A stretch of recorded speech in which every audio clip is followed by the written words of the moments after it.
বাবা, আমার তো বয়স হয়েছে। আমার জন্য এত কিছুর কি দরকার ছিল? আমার প্রশ্নের জবাবে আমার ছেলে ফাহিম বলল, মা, আপনার কোথায় বয়স হয়েছে? আর তাছাড়া ঈদের দিন আপনাকে নতুন জামা তো পরতেই হবে। আপনি এটা পরে আসুন তো দেখি। আমি আমার ছেলে ফাহিমের কথা আর ফেলতে পারলাম না, যদিও আমার কোনো ইচ্ছা ছিল না নতুন জামা পরার। তবে ছেলের খুশির কথা চিন্তা করে নতুন জামাটা পরে নিলাম। আমি আমার ছেলে ফাহিমের দেয়া নতুন জামাটা পরে ফাহিমের সামনে এসে দাঁড়াতেই আমার ছেলে ফাহিমকে দেখে আমি ভীষণ অবাক হয়ে গেলাম। আমি দেখতে পেলাম ফাহিম আমার। হ্যালো আমার কলিজার বন্ধুরা, কেমন আছো সবাই? আজ অনেক দিন পর তোমাদের মাঝে নতুন একটি ভিডিও নিয়ে হাজির হয়েছি আমি। আশা করি আজকের ভিডিওটি তোমাদের অনেক ভালো লাগবে। আজ আমি তোমাদের বলবো আমার নিজের আপন ছেলের সাথে আমার জীবনের আরও একটি অসাধারণ সত্যি গল্প। আমি শতভাগ সিওর হয়ে বলতে পারি আজকের ভিডিওটা দেখার পর তোমাদের জল আসবে। তাই তোমাদের অনুরোধ করছি সম্পূর্ণ ভিডিওটি দেখার। তো বেশি কথা না বলে চলো গল্প ফিরে যাই। আমি নূপুর। আমার বয়স 38। আমি একজন বিধবা নারী ও এক ছেলে সন্তানের জননী। আজ থেকে 10 বছর আগে আমার স্বামী মিস্টার রাফিক মণ্ডল আমাকে ও আমার ছেলে ফাহিমকে একা রেখে চলে যান। স্বামীকে হারিয়ে আমি আমার সন্তানকে বুকে আগলে নিয়ে শহরে চলে আসি। আর এখন আমি আমার ছেলের সাথে শহরে থাকি। আমার ছেলে ফাহিমের বয়স এখন 25। সে এখন একটা ছোটখাটো বিজনেস করে। আমার ছেলে আমার অনেক খেয়াল রাখে। যেখানে আমি ছেলের খেয়াল আমাকে রাখতে হতো, সেখানে আমার ছেলে আমার খেয়াল রাখে। এই বিষয়টা আমার কাছে এক প্রশান্তির বার্তা যেন। এমন সন্তান আমার কাছে বিধাতা পাঠিয়েছেন বলে আমি গর্বিত। আমার ছেলে ফাহিম প্রতিদিন সকাল বেলা নিজের ব্যবসার কাজে বাড়ি থেকে বেরিয়ে যেত, আর রাতের দিকে বাড়িতে ফিরত। ফাহিম বাড়িতে থাকলে আমি হয়তো তার সাথে বসে গল্প করে সময় কাটাতে পারি। তবে ফাহিম বাড়িতে না থাকলে আমাকে একাই বসে থাকতে হয়। আমার সময় যেন কোনোভাবে কাটতেই চায় না। আমি যদিও ফাহিমকে বলেছিলাম আমার জন্য একটা ভালো পুত্রবধূ নিয়ে আসতে, কিন্তু ফাহিম আমার সেই কথাটা রাখেনি। সে চায় না এখন বিয়ে করতে। সে চায় তার মায়ের খেয়াল রাখতে। আমি আর কি করব? যেখানে আমার ছেলে আমার থেকে কখনো কিছুই চায়নি, কখনো কোনো আবদার করেনি সেখানে আমি অযথা আমার ছেলেকে জোর করতে পারি না আমার কথা শোনার জন্য। তাই আমি সবটা ফাহিমের উপর ছেড়ে দিয়েছি। আমি প্রতিদিনের মতো আজ ফাহিম চলে যাওয়ার পরই ঘরের কাজগুলো গোছাতে শুরু করি। আসলে সামনেই তো আমাদের ঈদ আসছে। ঈদের দিন যাতে বাড়িটা একদম পরিপাটি পরিষ্কার থাকে, সেই জন্যই এসব কাজকর্মগুলো করছি।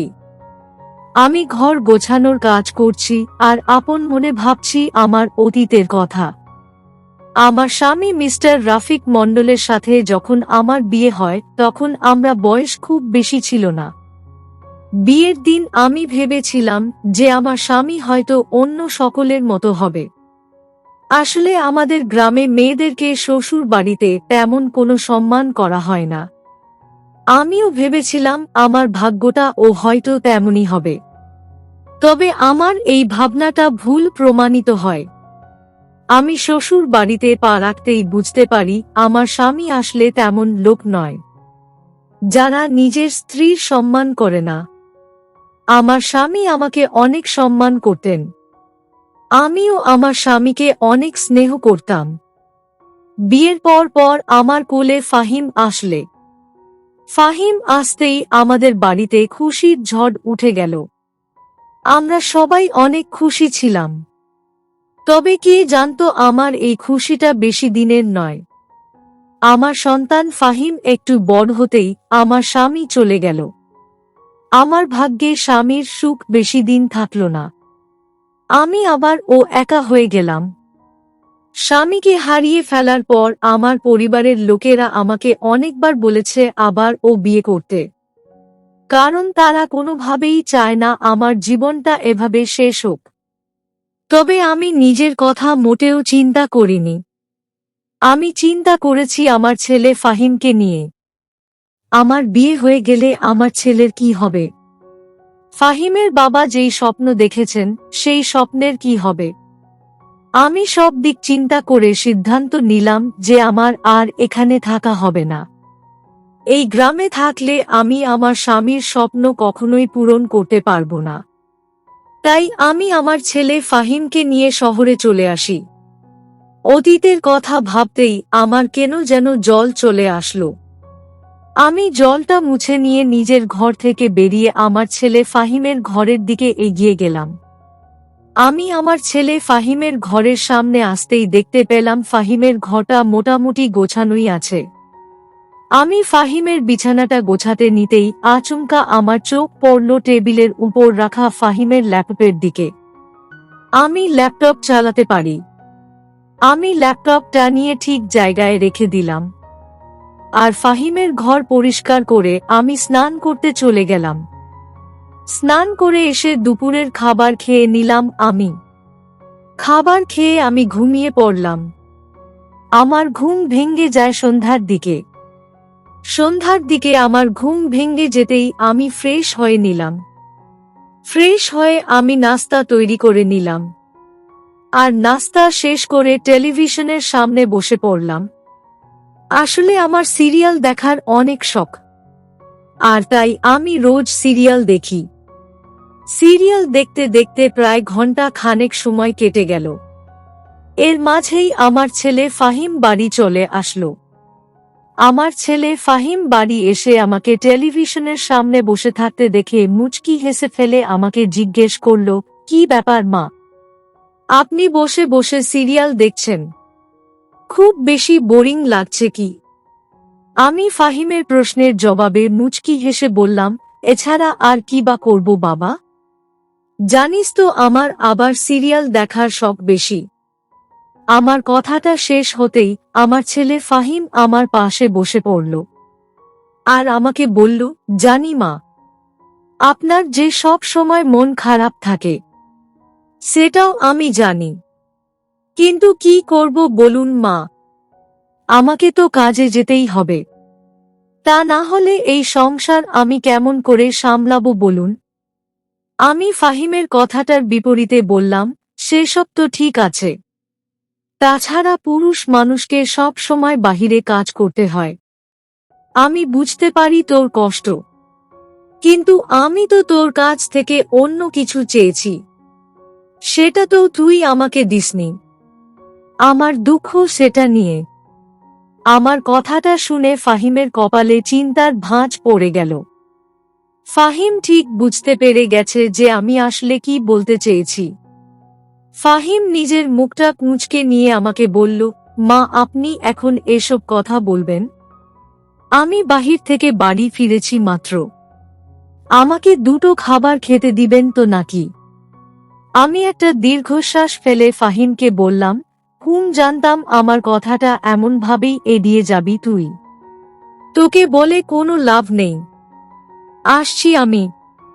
এই বলে আমি আমার ছেলে ফাহিমের পাশ থেকে উঠে চলে গেলাম খাবার রেডি করার জন্য। ফাহিমের সবকিছু ঠিক আছে, সে আমার ছেলে হয়ে আমার সেবা করতে চায়, আমার পাশে সব সময় থাকে। আমি আমার ছেলেকে নিয়ে আসলেই অনেক খুশি, কিন্তু আমি যে আমার এই খুশিটাকে আরো একটু বাড়াতে চাই। আমি চাই আমার ছেলের খুশি দেখতে, কিন্তু এখন মনে হচ্ছে আমার সেই ইচ্ছেটা পূরণ হবে না। আমি ফাহিমের জন্য খাবার বেড়ে দিয়ে ফাহিমকে ডাকলাম। ফাহিম আমার ডাক শুনে দৌড়ে ছুটে চলে আসলো খাবার টেবিলে।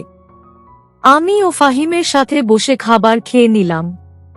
খাবার খাওয়া শেষ করে আমরা যে যার মতো করে ঘুমাতে চলে গেলাম। আমি নিজের ঘরে এসে বিছানায় শুয়ে পড়ার পর কেন যেন আমার ঘুম আসলো না। মাথাটা খানিক ব্যথা ও করছে কেন যেন। হয়তো অতিরিক্ত চিন্তা করার কারণে আমি নিজের চোখ বন্ধ করে ঘুমিয়ে পড়তে চেষ্টা করছি, তবে ঘুম আজ আমার চোখে আসছে না। আমি বেশ কিছু সময় এমনভাবেই শুয়ে থাকার পর আচমকা আমি লক্ষ্য করলাম কেউ একজন আমার ঘরে প্রবেশ করছে। ঘরের আলো বন্ধ করা আছে, তাই ঠিক দেখতে পেলাম না যে ঘরে কে আসলো। এই বাড়িতে আমি আর আমার ছেলে ফাহিম ছাড়া অন্য কেউ থাকে না, তাই আমার ঘরে অন্য কারোর আসার খুব একটা সুযোগ নেই। তাছাড়া ফাহিম বা কেন আসবে? যা কথা বলার ছিল তা তো খাবার টেবিলে বসেই বলা হয়ে গেছে। এখন তবে কেন এসেছে সে? আমি যদিও জানি না যে কে আমার ঘরে এসেছে, তবে আমার মনের মাঝে অনেক প্রশ্নের উদয় হয়েছে, যেই প্রশ্নের কোনো উত্তর আমার এই মুহূর্তে জানা নেই। আমি নিজের মনকে শান্ত করার চেষ্টা করলাম। নিজের মন শান্ত থাকলে আমি কিছু একটা করতে পারব। এমনও হতে পারে আমার ঘরে চোর এসেছে। আমি নিজের মনকে শান্ত করার চেষ্টা করতেই আচমকা কেউ একজন এসে আমার পায়ের উপর নিজের হাত রাখল। আমি খানিক ভয় পেয়ে গিয়ে উঠে বসলাম। আমি বিছানায় উঠে বসতেই প্রশ্ন করলাম, কে ওখানে? আমার প্রশ্ন শুনে আমার ছেলে ফাহিম বলে উঠল, মা আমি এখানে। আমি ভয় পেয়েছেন? আমি আমার ছেলে ফাহিমের কণ্ঠস্বর কানে পেয়ে শান্তি পেলাম।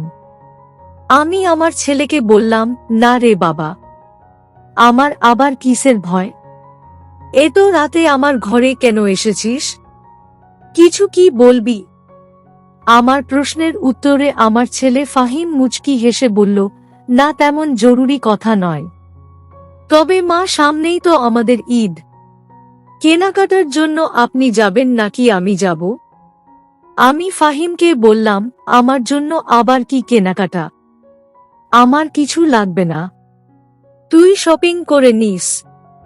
ফাহিম বলল, আচ্ছা ঠিক আছে মা, আপনি তাহলে ঘুমিয়ে পড়ুন, আমি আসছি। এই বলে ফাহিম আমার ঘর থেকে বেরিয়ে চলে যায়। ফাহিম চলে যাওয়ার পর আমি আপন মনে নানা ধরনের কথা চিন্তা করতে বসি। ফাহিম এত রাতে আমার ঘরে এসেছিল শুধুমাত্র ঈদের শপিং নিয়ে কথা বলতে। কেন যেন আমার মনটা অন্য কিছুই আমাকে বলছে। আমি সারাটা রাত ধরে ফাহিমের কথা চিন্তা করে কাটালাম। পরদিন বিকেলে ফাহিম চলে আসলো নিজের ব্যবসার জায়গা থেকে। ফাহিম বাড়ি ফিরতেই আমি দেখতে পেলাম আমার ছেলে ফাহিমের হাতে অনেকগুলো শপিং ব্যাগ। আমি ভাবলাম হয়তো সে নিজের জন্য শপিং করে এনেছে। আমি আমার ছেলে ফাহিমের দিকে এগিয়ে যেতেই ফাহিম আমাকে অবাক করে দিয়ে বলল, এই যে মা দেখুন আপনার জন্য আমি কি কি নিয়ে এসেছি। এই বলে আমার হাতে শপিং ব্যাগ ধরিয়ে দিল। আমি খানিক অবাক হয়ে আমার ছেলে ফাহিমের প্রশ্ন করলাম, এসব কার জন্য নিয়েছিস? আমি তো তোকে বারণ করেছিলাম আমার কিছু লাগবে না, তারপর ও কেন আনতে গেছিস এসব জিনিস? আমার কথাটা শেষ হতেই আমার ছেলে ফাহিম শব্দ করে হেসে ফেলল আর বলল, আরে মা দেখুন তো শাড়িটা আপনার পছন্দ হয়েছে কি না। আমি ফাহিমকে বললাম, বাবা আমার তো বয়স হয়েছে, আমার জন্য এত কিছুর কি দরকার ছিল? আমার প্রশ্নের জবাবে আমার ছেলে ফাহিম বলল, মা আপনার কোথায় বয়স হয়েছে? আর তাছাড়া ঈদের দিন আপনাকে নতুন জামা তো পরতেই হবে, আপনি এটা পরে আসুন তো দেখি।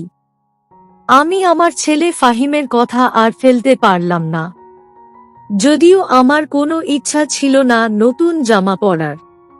তবে ছেলের খুশির কথা চিন্তা করে নতুন জামাটা পরে নিলাম। আমি আমার ছেলে ফাহিমের দেয়া নতুন জামাটা পরে ফাহিমের সামনে এসে দাঁড়াতেই আমার ছেলে ফাহিমকে দেখে আমি ভীষণ অবাক হয়ে গেলাম। আমি দেখতে পেলাম ফাহিম আমার দিকে এক দৃষ্টিতে তাকিয়ে আছে। আমি কিছুই বুঝতে পারলাম না।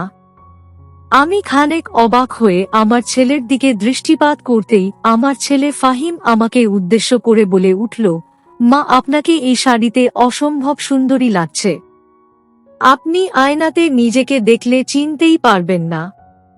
আমি ফাহিমের কথা শুনে মুচকি হেসে ফেলে বললাম, খোকা তুই ও না সত্যি পাগল হয়ে গেছিস। কোথায় আমি বুড়ি হয়ে গেছি আর তুই বলছিস সুন্দর লাগছে। আমাকে মিথ্যা বলতে হবে না।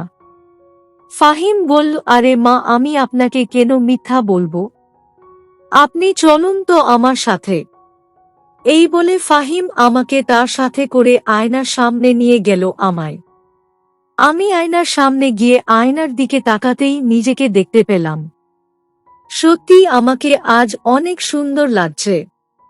আমার ছেলের বলা কথাটা আসলেই সত্যি। আমি আর কিছু বললাম না ফাহিমকে।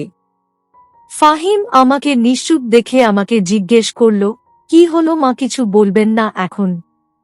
দেখলেন তো আমি যা বলেছি তা সত্যিই ছিল। আমি আমার ছেলে ফাহিমের কথা শুনে মুচকি হাসি দিয়ে হ্যাঁ সূচক মাথা নাড়লাম। অতঃপর আর কি, এবারের ঈদ আমার ছেলের সাথে আমার অনেক ভালোই কেটেছে। ফাহিম সবসময় আমার ছোট ছোট বিষয়গুলো নিয়েও অনেক বেশি কেয়ারিং। আমি এখন অনেক খুশি আমার ছেলের ফাহিমের জন্য। তো বন্ধুরা, এই ছিল আমার নিজের আপন ছেলের সাথে আমার জীবনের একটি সত্যি ঘটনা। তোমাদের কেমন লাগলো আজকের গল্পটা? অবশ্যই কমেন্টে জানাবেন। প্রিয় বন্ধুরা, আজকের ভিডিওটি এখানেই শেষ করলাম। যদি আমাদের ভিডিওটি আপনাদের ভালো লেগে থাকে তবে একটা লাইক করবেন এবং চ্যানেলটি সাবস্ক্রাইব করবেন। আজকের জন্য আপনাদের কাছে বিদায় নিচ্ছি। দেখা হবে আগামীকাল নতুন একটি ভিডিও নিয়ে। সে পর্যন্ত ভালো থাকবেন। ধন্যবাদ।